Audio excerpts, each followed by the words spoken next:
Okay, I'm Matt Carpenter. Welcome to College, the podcast. Today, Peggy Keogh and I, my co-host, we really unpack, go into some more detail of this one big beautiful bill, one big beautiful act, specifically as it pertains to the Department of Education. What have we learned? How are these changes going to impact us? And we make some predictions in terms of what's actually going to be pushed through the Senate and not. So we will talk about federal direct subsidized loans being eliminated, the PLUS loans being capped, the amount of student loans, federal student loans that a student can take out over the lifetime of their education, including and especially in grad school. Those are being capped. Changes to the Pell Grant that we hate. We'll talk about that and want to do everything we can to the extent we can control, prevent those from going through. And then the last thing we spent some time on is this risk sharing or accountability that colleges are going to be expected to have, and also, and related to that, a tax on colleges' endowments. So kind of details and pros and cons of each of those. Look forward to having you on today.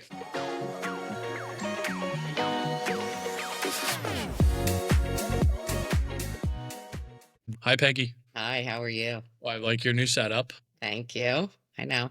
Got my little fruit. I had to compete with you, Your new house is now becoming a home, I can see. Yeah, In the office and all slowly that. but surely. It's taking a little. Actually, my dog, we bought her, Ashling, we bought her little swimsuit thing, and it came yesterday. So tonight, after our webinar, Or she will swim? be taking her first swim. Yes. She can't go swimming. Why is her swimsuit what? So she doesn't like It's just, it's kind of like this little, she swam when she was way younger.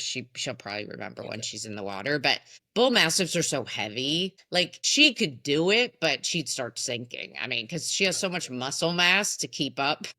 So So it's this just, a life preserver, basically. yeah, it's kind of like a dog. Yeah. And then there's a thing that goes around her neck that just keeps the water out of her ears, so they don't get ear infections and all that fun stuff. So That's hilarious. Please send a pic. I will. I will. That sounds fun. Okay, well, look it. Here we are, another week, still plenty to talk about, and the hits keep coming here, and we have this one big beautiful act, bill, whatever we want to call it, to talk through. This thing is progressing here, so I want to hit on kind of what we consider to be the most tangible pieces of it and what changes to expect, pros, cons, what can we do about it, that whole deal. And we'll start here, and again, maybe just give us a little bit of a lesson. I'm sure plenty of people are hearing this for the first time.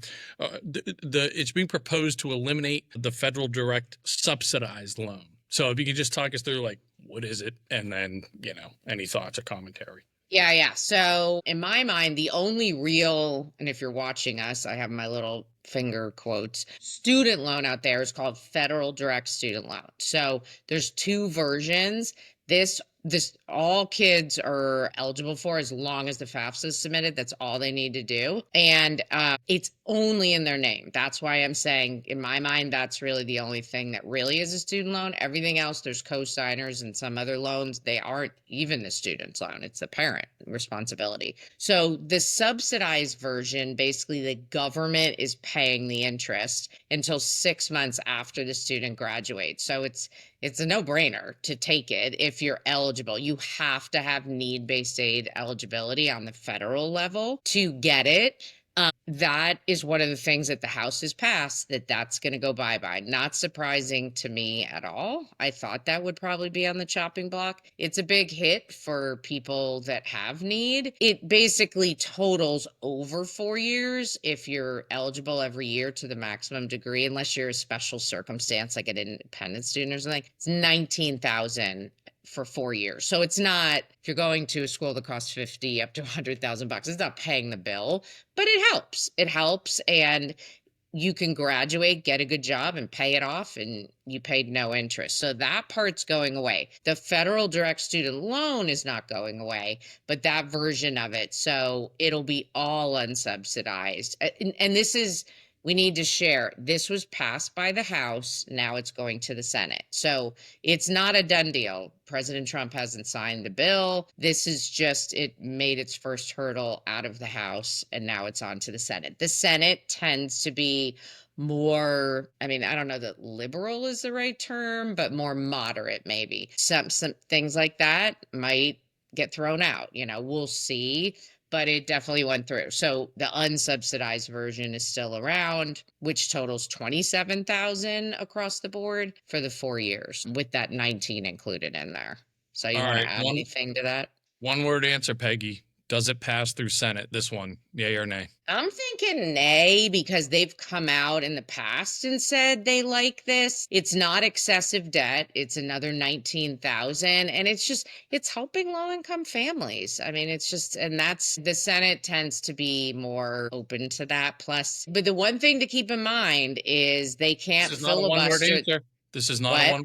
This is Okay, I'm saying nay. I'm saying nay, but I'm giving my background as to now why. give What's your thought on that? You know what? My thought is it passes because I look at this as like I could see the Senate like of all the things that they're proposing here, like okay, maybe let's give them a win here. So the people that are kind of on the fence and really want to dig in on some things within this bill, maybe they give a win for this one because I look at this as like, is it a bummer? It is, but I also this is the easiest one for me personally to swallow in terms of some of the ones that I don't necessarily like because yes, nobody wants to pay interest, and it was really cool that we had this program that for 4.5 years, students that had a lower income, a lower student aid index, didn't pay any interest. But I also look at it as this is the cost of doing business, and yes, you have to borrow money, and it costs. There's a cost to borrowing money, and just like you have said, if the total debt that we take on as a student is $27,000 via this federal direct student loan, even if it's unsubsidized,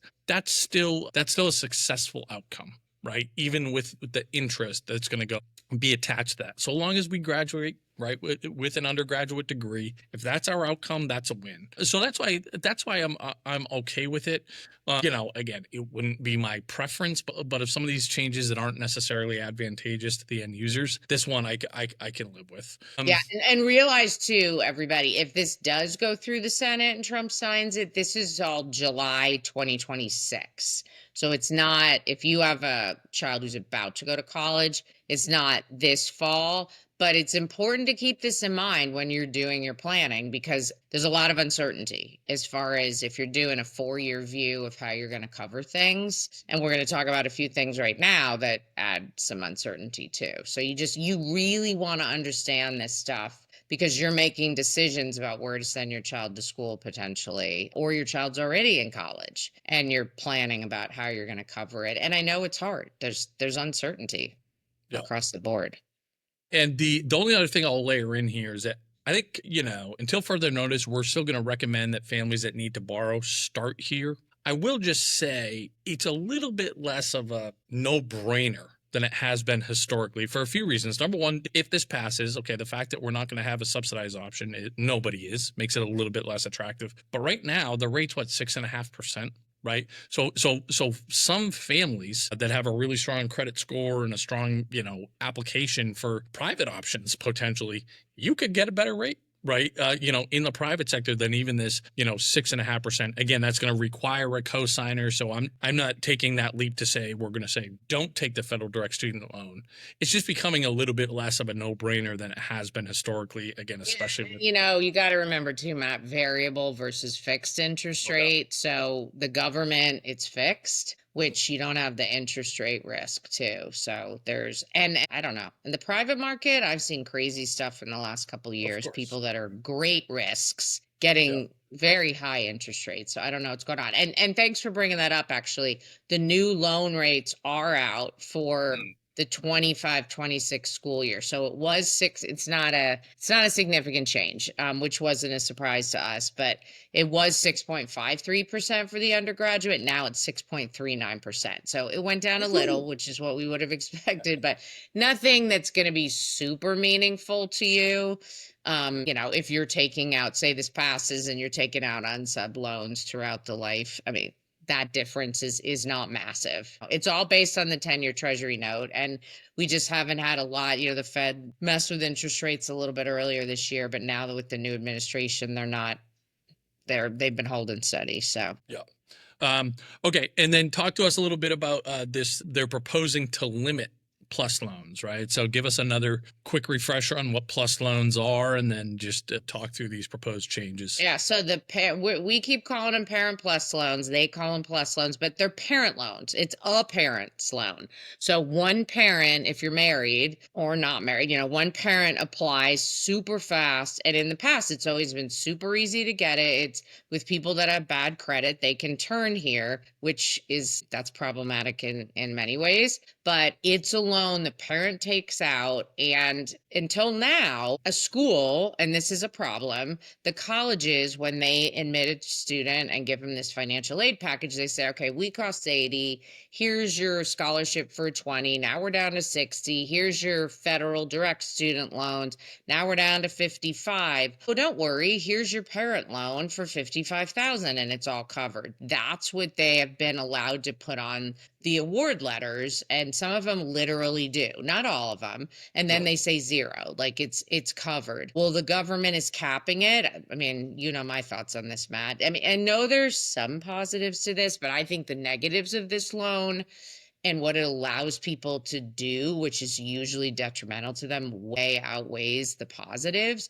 But they didn't totally get rid of it. But they've placed this cap, and the cap, and I read this out loud to myself this morning when I was prepping, because it's a little bit blows my mind. But the cap is the national median cost of attendance for students enrolled in the same program of study. So you got that, Matt? Yeah, right. And then I'm like, okay, so what's that number, right? Did they give a number, or is that, are we left to our own devices to figure that out? Well, and it's based on the program of study throughout the whole country, and it's the median. And just for people that forgot about what they learned in Stats 101, median is that middle number. I'm not a huge fan of median. I'm not a statistician, so I'm sure they would tell me why I'm a moron if they were on our podcast. But you don't know, it's that middle number. So you don't know the other half on each side, how it's bunched together. But anyways, that's what it is. It's the median, and it's the same program of study. So that always blows my mind, because it's not just cost of attendance. It's that, to me, that says architecture, business, whatever, sociology. And they're going to gather that data and find a median and then say, oh, you're majoring in that. That's how much you're allowed to take for that year, I guess. And then you change your major, and then it's a different one. And every year that will change because the costs are going to change. And I would, like, to your point, I would love to know those numbers. Like, are we still allowing families to make bad decisions and go to schools that are not affordable by keeping this in here? I also think it's interesting because McMahon, who's now running the department, she's made it really clear, and you've said it, Matt, like, they want to be out of the loan game. Well, they're staying in the loan game. That's not getting out of the loan game. So I was a little surprised by this one. Yeah, I mean, at least again, I think this is another one of these things where it's like, conceptually, this makes sense to us, right? We need to provide families with more guardrails, right? And we, being the government, being the colleges, all the stakeholders here, right? Because we know if we leave people to their own devices, they're going to get in over their heads, right? That's the like, Peggy, you're the model citizen here in terms of what you did with your family and your financial planner brain, and you had, like, it sounds like, total buy-in from your kids, and here's our budget, and we're going to go find a school that fits within it, and simple, easy, done, right?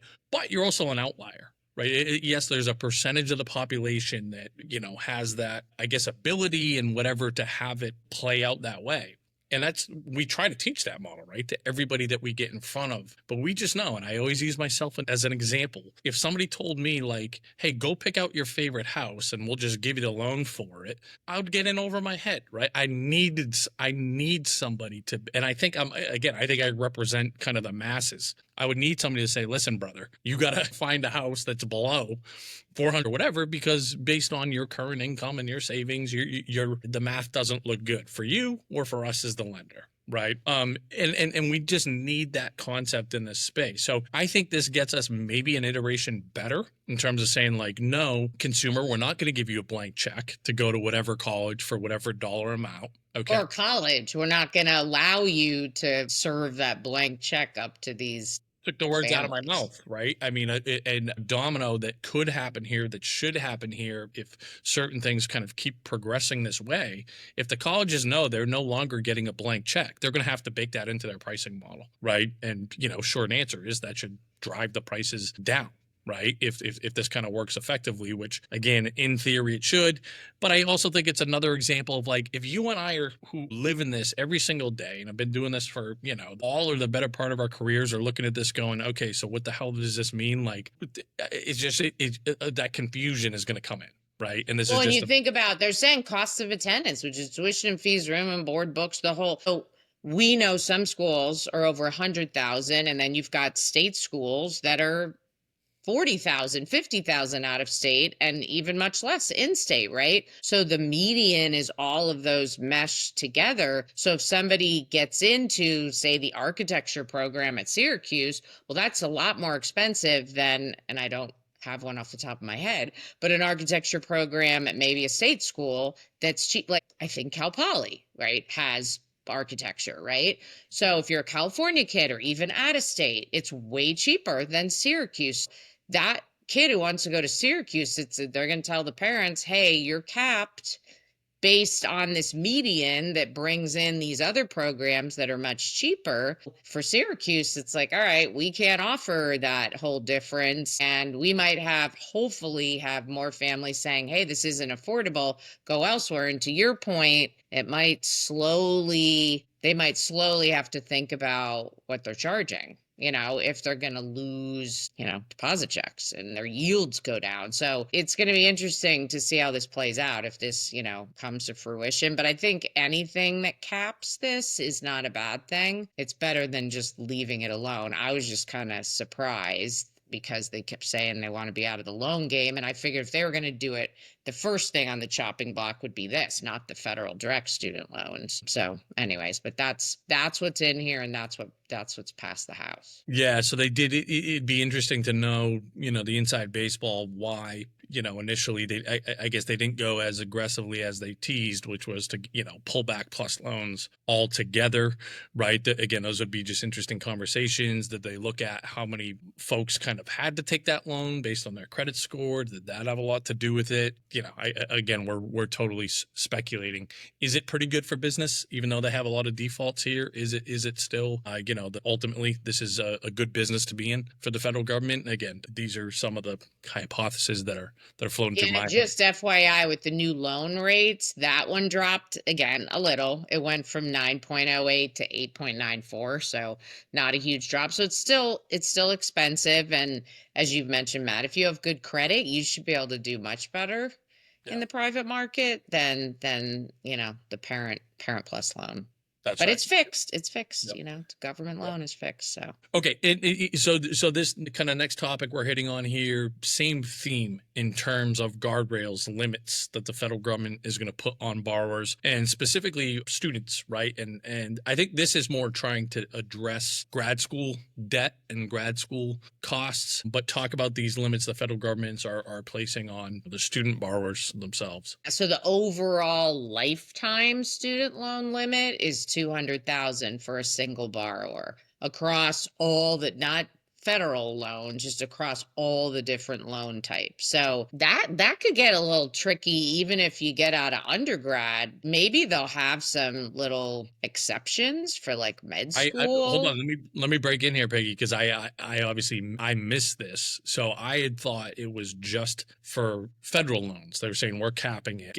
I took that to What mean the like research I did. Oh, you're right. I'm looking at it right now. You're right. It's all federal loan types. You're federal right. loans. I read into my notes, and so thank you. Yeah, you're right. Okay. Yeah, it's federal. So that's going to be the parent plus and the federal direct. So this affects undergraduate because some of these parents that I've worked with through the years, it's like, oh yeah, okay, we'll take a 60,000 loan every year. Well, you're well over 200 plus the 27,000. So I think this is a good thing. 200,000 is still way too much, and most families can't afford it.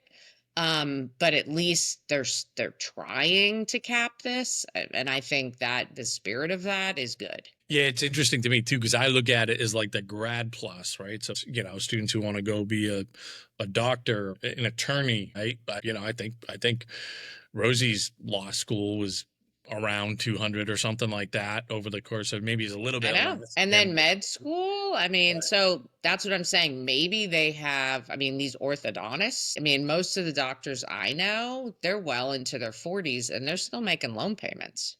You yeah. know, So they're that'll living a nice life. They're sure. not drinking, they're not eating bread and water, but they're still making loan payments. So it takes a long time to pay off those loans. Yeah, so I just again almost see this as a half step similar to the, plus loan limits where it's like, okay, we're going to invite in the private sector a little bit more because people are still going to go pursue law degrees and, become doctors and all that. They're going to need to borrow, more than 200,000. So the federal government is basically saying, here's what we're willing to contribute. You're on your own out there in the private sector after that. And again, maybe that's an added layer, that's an added challenge, which forces some of these grad school prices to come down. Who knows, right? We'll kind of see what happens there. But certainly they're saying, hey, we're not your blank check anymore, right? Yep. Yep. We're pretty stinking close, 200 grand. That's not nothing. But yeah, we're not your blank check. Okay. And then talk to us again about this proposed change to the Pell Grants and specifically, as it pertains to credits and eligibility and just kind of unpack that for us. Yeah, to even get a prorated Pell, you've got to have at least 6 hours. But to get the full Pell, they changed it from taking 12 hours a semester to taking 15. And like we discussed last week, I mean, that's a big deal. A lot of people that are receiving Pell could be 27, 25 years old with a child, or they're working and they're getting their degree in the evening, and they can't do 15 hours. I mean, that's 5 3 credit classes. That's being a full-time student all year. You have to do it each semester, so 30 versus the 24. The access advocates out here are just really up in arms about this because they're just not thinking about Pell recipients. It's not just some kids that are just jerking around taking a few classes. Does that happen? Sure, right? But there's a lot of people that these are life changing. This is life changing money to go toward a community college, better themselves while they're working, get that associate's degree, and then maybe even move on to a bachelor's at night or whatever. And it helps. It helps, because community college in a lot of places is still relatively inexpensive. So a full Pell is really helpful toward that. And then you supplement it however that student can. So it's it's rough for people. So will this one, like the Senate question you asked me, we'll see, because they might get rid of this because Yeah. they have a lot of constituents that it can affect throughout the country, and you know To it's a me, number one, I don't think this passes, and I certainly hope it doesn't. I mean, this one is clear as day. Is one that if I had to kind of die on a hill to have one of these not pass, this is probably it. Because to your point, and I get it, the data is pretty compelling in that for a lot of these students that don't go to school full time or close to full time, from the federal government's perspective, they're throwing good money at bad money, and these students just aren't graduating, so that investment just did not come to fruition at all. Fair enough. Okay. But to your point, even if it's a smaller percentage, let's say 20% of and I'm picking that number at random, 20% of these students are actually taking as many classes as they can, but still have to keep the lights on, in their home and work and don't have the ability, right, the choice to go to school full time. They don't deserve to be punished here, right? And they are going to, and again, there's a percentage of these that simply will not be able to go to college. Okay? So they're just going to have to say, I can't go if they don't get this Pell Grant help, right, and have the ability to do it part time. And I think there's some easy solutions here. That's the thing. And again, we addressed this a lot in our position paper where it should be tied to some type of merit. So they're going to say, okay, if you're going to go to school part time, you just got to show up. And maybe there's even a minimum GPA attached to it. So you have to have some type of, to keep your money moving forward. Okay. And it's semester by semester, and we can do these really easily trackable things, which is like, are you going to class X percentage of time? And that should be pretty high. right? And then are you, and again, I would even be okay with a minimum GPA and making that attainable. It's a 2.0 or something like Well, this, that's what because colleges do when they give you merit money. right, All of them have a GPA 100%, requirement, to keep 100%. getting your merit. So I think that's an easy way to solve it. And for those folks that are just kind of half-assing it and whatever, I'll experiment with community college because what the hell, but they just, don't follow through for any number of reasons. Just maybe they find out it wasn't for them, right? Okay, no problem. Your money's not going to be there. And so yes, we invested a semester in you, but we didn't invest 8 semesters in you and whatever it happens to be, right? And for those of you that are showing up, holding up to your end of the bargain, guess what? We're going to keep supporting you, right through this process. So to me, it's like that's a relatively easy solution. It's not abstract. We can come up with some firm numbers and make it very trackable and all that, right? Yeah, and from a GPA standpoint, that's easy to say, you have to maintain this certain GPA. That information's available, it's easy to track. And I would argue, even if a student does that and screws up and then goes out in the working world, like, I don't want to do this my whole life, that might help them readjust. A year later, they go back and there could be a one-time second chance. All right, you learned your lesson. There were consequences for your actions. We'll support you one more time, but you got 2 strikes and you're out. Then you don't get any more federal money. So it helps, because there's growing up that needs to happen, with young people. And I agree. I was already thinking through an appeal process too, where it could be one of these things of like, hey, their attendance was great, and maybe best efforts were there. They still couldn't hit it, but a teacher or somebody could kind of sign off on that to say like, and that would get them, another crack at it, something like that. So anyways, that's one where I'm just like, come on, guys, let's not punish the people that we're trying to help. Yeah, there's different numbers out there that like 700,000 students could lose their eligibility. It depends where you look, but it's going to affect a lot of students, and these are the last people that we want to be affecting. We want equity. We want everybody to be able to continue their education if they choose to. All right, Peggy. So talk to us a little bit about the risk sharing that for these Yeah, college. I'm going to do that, but before I do that, one other thing I just want to share is another thing they did in there is instead of having all these repayment plans, and you and I talked about this, Matt, like, what are they going to do with all these repayment plans? Are they just going to get rid of them? They consolidated it into 2.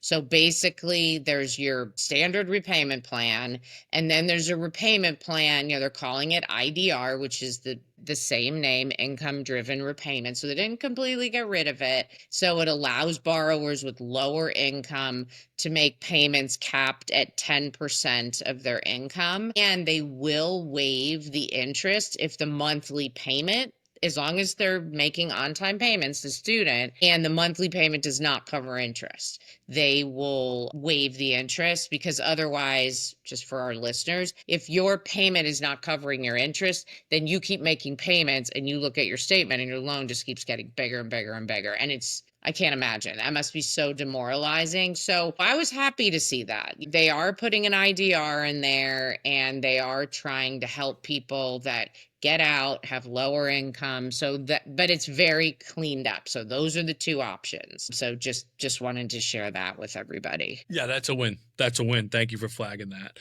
Yeah. Yeah. Okay, so yeah, so next kind of topic at hand here, this a little bit more intel in terms of this risk sharing, right? More accountability from the colleges, and then also this proposed endowment tax. We went into major detail. We don't need to do that. Listen to last week's episode where we really broke it down on the risk share. And I haven't read to see if that's exactly how they're doing it, but basically they are keeping in this premise that the college will have to pay a percent of the unpaid balance based on the return on investment the borrower's degree provided. And that's what we talked about last week, that kind of boggles your mind. Like that's a lot to figure out. And if colleges say, we're not doing that, you're crazy, federal government, then they risk, losing federal funding. So this will be an interesting one to see when they get into the details in the Senate, what they do with this. I hope this accountability piece stays in it in some way, shape, or form. And to your point, our white paper, it's all about accountability, and the colleges need to be accountable, families need to be accountable. And this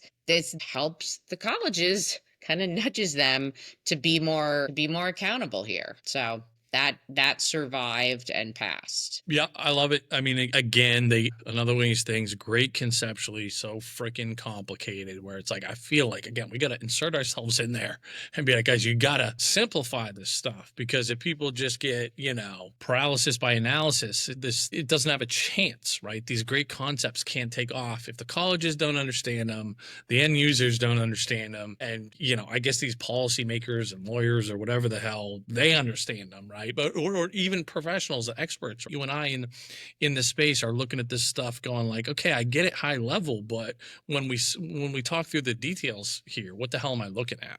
So it's like, Yeah, that's why I'm saying if it gets into the Senate and they get into the nitty gritty again, well, which they will, it'll be interesting to me to go in there and go, okay, if this is going to pass, exactly how is this going to work? And then, of course, we'll talk about that and I once think it's done deal.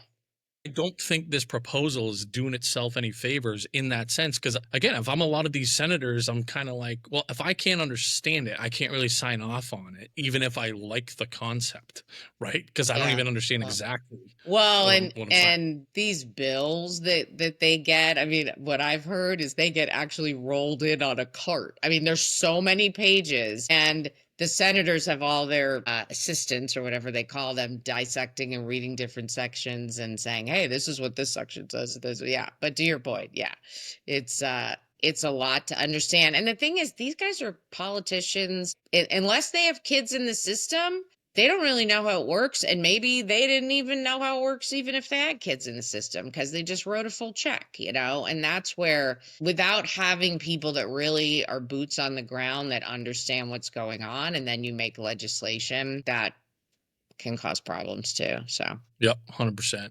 Okay, and then just talk to us quickly about the endowment tax. yeah, so we talked about this earlier. So basically, the way it is now, it's all based on how much money you have in your endowment per student. So the number of kids you have obviously affects that. So there aren't that many schools that are subject to it now. It's 1.4%, but you have to be over, you have to have an endowment that's at least 500,000 per kid. To make to be to have not to be eligible, well, to be eligible or to have to pay this tax. They've changed it to a 4-tier tax structure now. So from 500 to 750 per kid, it's that 1.4, and then it goes up from there. There's a 7% level, there's a 14% level, and basically, just so you see how this goes up, at 21%, which is the highest tax, that college has to have over 2 million of endowment funds per student. So that's very, very nice endowment. And then the other levels are 750 to 1.25 million. And then the 1.25 to 2 million is that 14%. So a lot of advocates are up in arms about this. I read it called it a scholarship tax, because when you look at some of the data of how endowments are spent, and you need to realize too that endowments, like, they just can't, endowments are broken. If you think of a pie chart, people give money and say, I want to give this money, millions of dollars, some of these donors, and I want it spent on this. So that college can't just say, hey, we're going to use this, to help low income kids, if that person gave 50 million bucks to go for this. But the breakdown, one of the sources I was reading, is about 48% of endowments is spent on some sort of financial aid. The rest of it is earmarked for other stuff, research, endowed positions, other stuff. But that's a big chunk. I mean, it's almost 50%, obviously, if they're getting taxed excessively. And some colleges, I mean, the lowest is still what it was before, right? It was 500,000. They haven't come in and said, oh, well, if you're 200,000 a student, here's your tax, right? Whereas Vance originally had a number, I think it was like 21% or even higher. And it was just like this across the board throw out deal. It's tiered, right? So this, people that colleges that haven't been paying this tax because they're under 500, they're not affected, right? So this is gonna, these upper colleges that have these massive endowments, they're the ones that are going to be affected. So it'll be interesting to see when this gets to the Senate, because they've tried this before. And the colleges, as you can imagine, Matt, they're pretty big. They pay a lot of money on lobbyists, right?